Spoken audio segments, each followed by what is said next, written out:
Hello everyone.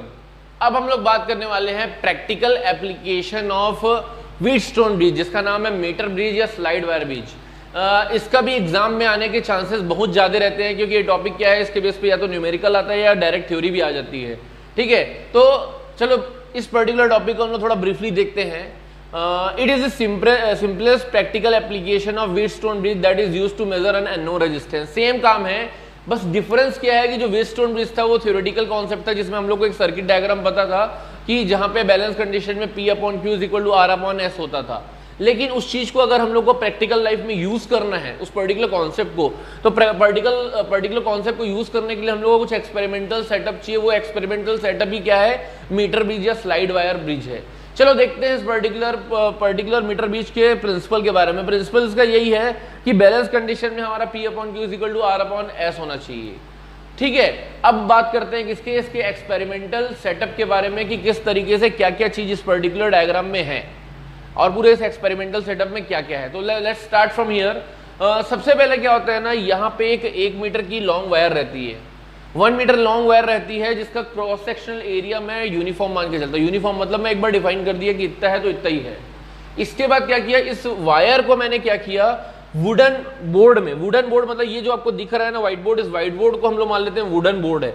इस wooden board में यहाँ पे एक लगा दिए, यहाँ पे एक लगा दिया, ऐसे फिक्स करके 2 पॉइंट्स A और C में क्या किया, इस वायर को इस तरीके से बांध दिया, A पॉइंट से लेके C पॉइंट तक टाई करके रख दिया। ठीक है, साथ में मैंने क्या किया, जहां पे बांधा ना, यहां से एक copper strip, L shaped copper strip इसलिए लिया गया क्योंकि कॉपर मेटेलिक होता है। इस वायर को वुडन बोर्ड में रख के उसके ऊपर वायर को टच करते हुए कॉपर स्ट्रिप लगा दिया। साथ में मैंने क्या किया, एक और कॉपर स्ट्रिप लिया, इस तरीके से रखा उसको इन दोनों L शेप्ड कॉपर स्ट्रिप के बीच में, ताकि हमको 2 गैप्स मिल जाएं। फिर मैंने क्या किया, पहले गैप के बीच में मैंने क्या किया, एक रेजिस्टेंस बॉक्स लगा दिया, और दूसरे गैप के बीच में मैंने एक अननोन रेजिस्टेंस S लगा दिया। जो रेजिस्टेंस बॉक्स लगाया था उसी को हम लोग बोलते थे स्टैंडर्ड आर्म या स्टैंडर्ड रेजिस्टेंस। इस रेजिस्टेंस बॉक्स के थ्रू इस पर्टिकुलर रेजिस्टेंस की वैल्यू को मैं चेंज कर सकता हूँ। साथ में मैंने क्या किया, इस A और C पॉइंट के बीच में एक EMF का सोर्स या बैटरी लगा दिया, साथ में की लगा दिया। ठीक है, अब मेरे को क्या है, साथ में जो B पॉइंट था, बीच वाला कॉपर स्ट्रिप था, यहाँ पे इसके सेंटर से एक जॉकी कनेक्ट कर दिया। ठीक है, उस जॉकी में भी क्या हुआ, एक रेजिस्टेंस बॉक्स और गैल्वेनोमीटर था। ये वाले रेजिस्टेंस बॉक्स का काम जैसे सेम अपना पोटेंशियोमीटर में था, एक्सेसिव करंट को रोकना, यहाँ पर भी वही है। सिमिलरली क्या करना है कि गैल्वेनोमीटर को यहाँ पे कनेक्ट करके एक जॉकी लगा दिया। जॉकी का काम होता है स्लाइड करना, किसके ऊपर, वायर के ऊपर। ठीक है, अब हम लोग को ये पूरा एक्सपेरिमेंटल सेटअप तो क्लियर है, इसमें कोई डाउट नहीं है। अब मैं ये बता देता हूँ, 1 मीटर की लॉन्ग वायर है। अब मैं क्या करूंगा, जनरली इस स्केल को सेंटीमीटर में लूंगा। ठीक है, मान लेते हैं किसी पॉइंट में मैं इस तरीके से जॉकी को रोकूंगा, तो जहां पे जॉकी को रोकूंगा that will be the length. हम लोग मेजर कहां से करेंगे, ए से लेके जिस पॉइंट पे अपन ने जाके रोका वहां पे गैल्वेनोमीटर डिफ्लेक्शन 0 हुआ, that point is D and that is the length L। साथ में जो बचा हुआ टोटल लेंथ, अगर 100 सेंटीमीटर था तो बचा हुआ लेंथ कितना होगा, वो 100 माइनस L हो जाएगा। तो मैं यहां लिख देता हूं कि इसका वर्किंग किस तरीके से काम करता है। पहले ये देखते हैं कि how the working is based on. ठीक है, take a suitable value of resistance, take a suitable value of resistance from resistance box and now slide the jockey on the wire such that galvanometer shows no deflection। पहले आप क्या करो, resistance R को select कर लो, इसको इस तरीके से सेलेक्ट कर लो, और उसके बाद क्या करो, इस पर्टिकुलर जॉकी को रोल करो किसके ऊपर, वायर के ऊपर, ताकि आपका गैल्वेनोमीटर क्या दिखाए, 0 डिफ्लेक्शन दिखाए। उस कंडीशन को हम लोग मारेंगे क्या, बैलेंस कंडीशन। ठीक है, साथ में मैं मान लेता हूं A से लेके D तक की जो लेंथ थी वो क्या थी तुम्हारी, AD is nothing but L centimetre. ठीक है, साथ में D से लेके C तक की लेंथ क्या थी, it will be nothing but 100 minus L centimetre. Clear है। अब मैं क्या कर रहा हूं, इसी को थोड़ा सा ऊपर रफ कर रहा हूं ताकि इसके आगे का बताऊं आपको।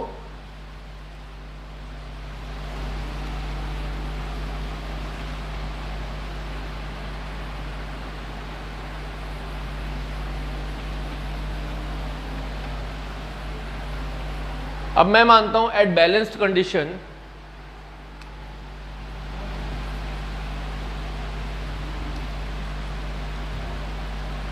बैलेंस कंडीशन में क्या होगा तुम्हारा P upon Q is equal to R upon S। Clear है। अब ये याद रखना आप लोग कि ये A से लेके जो D तक की लेंथ है that will be the P resistance and D से लेके C तक का जो लेंथ है that will be the Q resistance. ठीक है, P upon Q is equal to R upon S होता है। वो कैसे होगा पहले देखते हैं कि हमको पता है as we know resistance R, ये जनरल रेजिस्टेंस R की वैल्यू क्या होती है रो L अपॉन A। ठीक है, हम लोगों ने क्या किया है resistance rho L upon A होता है, तो अगर मैं P की बात करूंगा therefore P will be nothing but rho L1 upon A। मैंने एरिया ऑफ क्रॉस सेक्शन दोनों के लिए सेम माना था। सिमिलरली Q की बात करूंगा तो ये क्या हो जाएगा रो L2 upon A।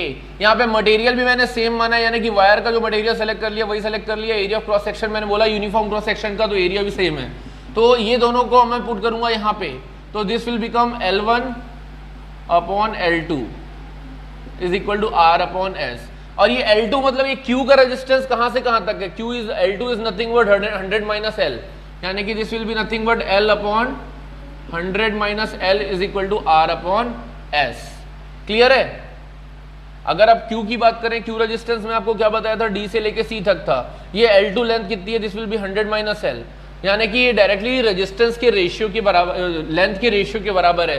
This will B, और R कहां से कहां तक होगा आप लोग, P कहां से कहां तक होगा आपका, this will be nothing but L, और Q कहां से कहां तक होगा आपका, this will be nothing but 100 minus L। तो P upon Q is equal to R upon S लगाए हम लोग, तो ये वाले फॉर्मूले में फ्रॉम 1 लिख देता हूं इसको इक्वेशन नंबर 1 देता हूं ताकि आपको कंफ्यूजन ना हो। तो L1 upon L2 is equal to R upon S, L1 is nothing but L और L2 is nothing but 100 minus L is equal to R upon S। यहां से हम लोग S निकाल लेंगे, S will be nothing but, ये हो जाएगा आप लोग का 100 माइनस L अपॉन L। देखिए S को ऊपर ले जाओगे, 100 को माइनस L को ऊपर ले जाओगे, L को नीचे ले जाओगे, तो दिस विल इनटू R। ठीक है, तो ये आ गया आप लोग का फॉर्मूला फॉर दी S। जो अननोन रेजिस्टेंस S निकालना है वो डायरेक्टली आप क्या कर सकते हैं, ऐसे क्या करेंगे, अब सिंपल सा लॉजिक क्या है, वो फॉर्मूला देखिए 100 minus L upon L into R।